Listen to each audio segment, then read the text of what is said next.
c'est quand vous avez une souffrance d'un organe due à un vaisseau qui est bouché, par exemple dans l'infarctus du myocarde. Et puis quand on lève le caillot, que la circulation revient, eh bien, il y a activation du complément de façon très importante. Et cette activation du complément va induire le dépôt de complexes d'attaque membranaire dans les tissus qui étaient en anoxie et qui vont être détruits par ce biais-là. Également un rôle dans le choc septique.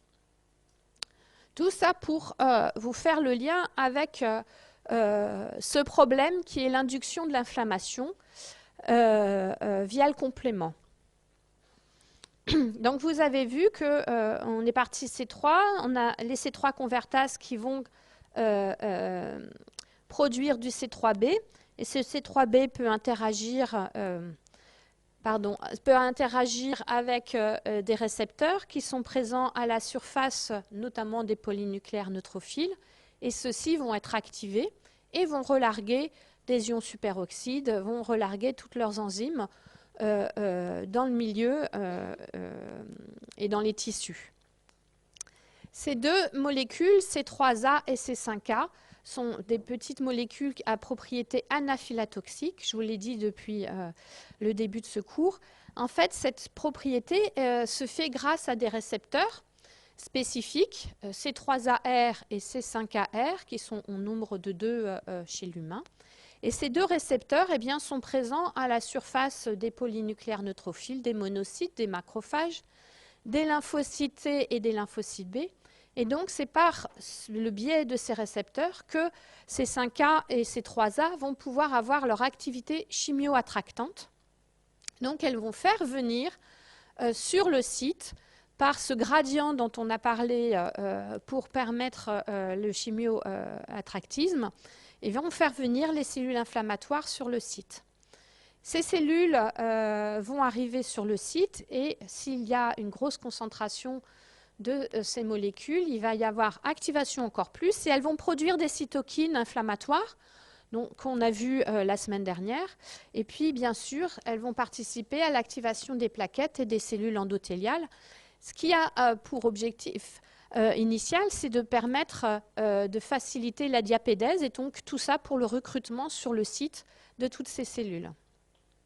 Et puis, on a vu la capacité lytique du complexe d'attaque membranaire, C5b9, qui est également capable d'activer les plaquettes et les cellules endothéliales et qui peut également induire l'apoptose de cellules nucléées. Donc finalement, le système du complément est un des médiateurs qui va induire l'inflammation. Et cette inflammation, quel va être l'objectif ? Eh bien, la première, ça va être de faciliter la diapédèse et le recrutement de cellules inflammatoires sur le site initiateur, d'éliminer le pathogène et ensuite de réparer la lésion. Donc, qu'est-ce qui va induire, quels sont les facteurs déclenchant cette inflammation ? Alors, ça peut être des éléments physiques qui vont induire une destruction cellulaire et une libération de produits de dégradation, par exemple le collagène.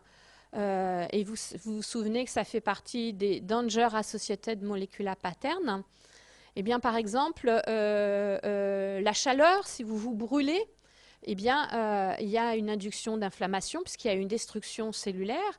De façon opposée, le gel, quand vous avez des nécroses dues au gel, il y a une inflammation qui est médiée par, tout cela. Un dard, comment dire, un dard d'un insecte, un petit corps étranger, tout ça va induire une destruction cellulaire et produire des DAMS.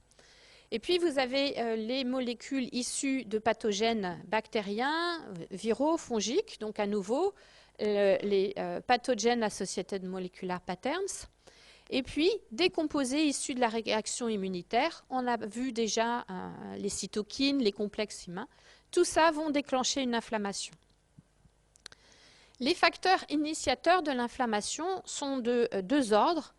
Les premiers, ça va être des facteurs qui vont être issus de la coagulation, donc avec l'activation des plaquettes, de la fibrine et du fibrinogène, et les facteurs issus du complément qu'on vient de voir en détail, et principalement ces molécules C3A et C5A. Et les autres facteurs initiateurs vont être les chimiokines et les cytokines. Après ces facteurs initiateurs, vous allez avoir les médiateurs eux-mêmes de l'inflammation qui vont avoir cette capacité d'induire cette inflammation. Donc vous avez les médiateurs cellulaires qui sont préformés, qui vont être relargués, c'est-à-dire qui sont présents dans des granules dans le cytoplasme des cellules et qui vont être relargués. Donc vous avez l'histamine, la sérotonine. Vous avez également des médiateurs qui circulent dans le plasma, donc les kinines vont intervenir également. Vous avez des médiateurs qui vont être d'origine de la membrane cellulaire, et notamment issus des phospholipides membranaires, ou au contraire d'origine cytoplasmique, donc toutes les enzymes lysosomiales. Et puis vous allez avoir d'autres médiateurs, les cytokines, des neuropeptides, qui vont être produits dans différents organes, des protéines de stress. Donc, je vais revenir un petit peu sur chacun de ces facteurs pour savoir quel type de cellules, d'où elles sont produites et quels sont leurs effets. Donc la première, la plus importante, donc vous reconnaissez ici les marqueurs de l'inflammation, donc la rougeur, le gonflement, et puis quand on voit ça, on se dit qu'il doit avoir mal, donc la douleur. Ce sont les trois grands signes de l'inflammation. Donc la première, c'est l'histamine, qui va être sécrétée par les plaquettes, les mastocytes et les polynucléaires basophiles. Et le rôle de cette histamine, ça va être augmenter la perméabilité vasculaire, contracter les muscles lisses, et puis par ce biais-là, va être à l'origine de la sensation de douleur. Quel est l'objectif d'augmenter la perméabilité vasculaire? Eh bien, à nouveau, c'est de permettre la diapédèse, donc le recrutement des cellules sanguines vers le site d'inflammation. Et la contraction des muscles lisses, eh bien, c'est pour permettre, en aval du site d'inflammation, de refermer les vaisseaux et à nouveau favoriser eh bien, le recrutement de ces médiateurs sur le site de l'inflammation. Vous avez un gros médiateur, cette cytokine TNF, pour Tumor Necrosis Factor, donc son nom indique bien son rôle. Cette cytokine est produite par les macrophages, les cellules dendritiques résidentes et les mastocytes. Et quel va être son rôle? Eh bien, ça va être stimuler l'expression des molécules d'adhésion et la production de chimiokines par les cellules endothéliales. Vous vous souvenez, ces molécules d'adhésion à la surface des cellules endothéliales qui permettent de ralentir les phagocytes, puis de les ancrer à la membrane pour permettre la diapédèse. Ensuite, vous avez l'IL-1, l'interleukine 1, encore une cytokine, sécrétée par les polynucléaires neutrophiles, les macrophages, les cellules endothéliales, les fibroblastes. Finalement, c'est présent dans tous les tissus. Et à nouveau, le rôle, ça va être augmenter l'expression de molécules d'adhésion au niveau de l'endothélium vasculaire et également un rôle spécifique au niveau de la fièvre par une action directe sur les centres de l'hypothalamus.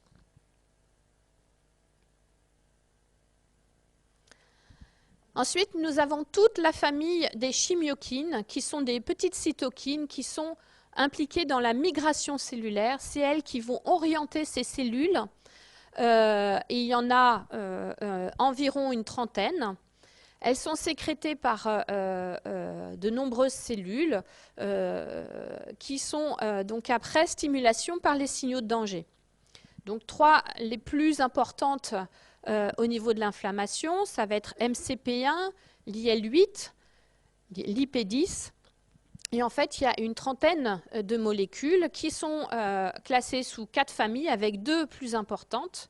Et elles sont classées par rapport à des particularités d'une région conservée dans leur séquence. Donc elles sont classées soit en CXC, donc avec une cystéine dans leur séquence, un résidu qui va être aléatoire suivi d'une cystéine, ou des séquences CC, cystéine, cystéine. Donc en fait, il y en a environ une trentaine. Et la plupart vont réagir, vont pouvoir se lier avec différents récepteurs. Et chaque récepteur va pouvoir reconnaître plusieurs chimiokines. Donc un système, un réseau de petites sécrétions, de petites molécules qui vont permettre de diriger les cellules par leur interaction sur les récepteurs aux chimiokines. Ensuite, nous avons l'IL6, IL6 qui est produite par les phagocytes, et principalement macrophages et cellules dendritiques, et également par les cellules endothéliales. Le rôle de cet IL6, c'est d'activer les phagocytes et modifier l'endothélium à nouveau pour permettre ce recrutement, et notamment des monocytes, vers les tissus. Cette IL6 a également la particularité d'induire au niveau des hépatocytes la sécrétion de protéines qu'on appelle protéines de la phase aiguë de l'inflammation et qu'on va revoir un petit peu plus tard. Je vous ai dit qu'il y avait certains médiateurs également qui étaient dérivés des membranes cellulaires. Donc c'est ce qu'on appelle les médiateurs lipidiques de l'inflammation. Donc c'est la transformation de ces acides gras de la membrane plasmique par la phospholipase A2, que vous voyez cette enzyme ici, qui est elle-même induite par le TNF-alpha. Et avec différentes enzymes, elle va transformer donc, ces phospholipides membranaires en protéines actives, en facteurs actifs, donc le PAF ou Platelet Active-Actin Factor, ou en leucotriène et en prostaglandine. Ces petites molécules ont un rôle de chimiotactisme à nouveau pour les polynucléaires neutrophiles et les macrophages et vont induire une dilatation des vaisseaux, leur perméabilité, pour permettre à nouveau l'arrivée des leucocytes sur le site de l'inflammation. Vous avez également donc, les protéines de la phase aiguë. Je vous ai dit que l'IL6 était capable de faire sécréter par le foie des molécules particulières. Et donc, ce sont ces protéines de la phase aiguë.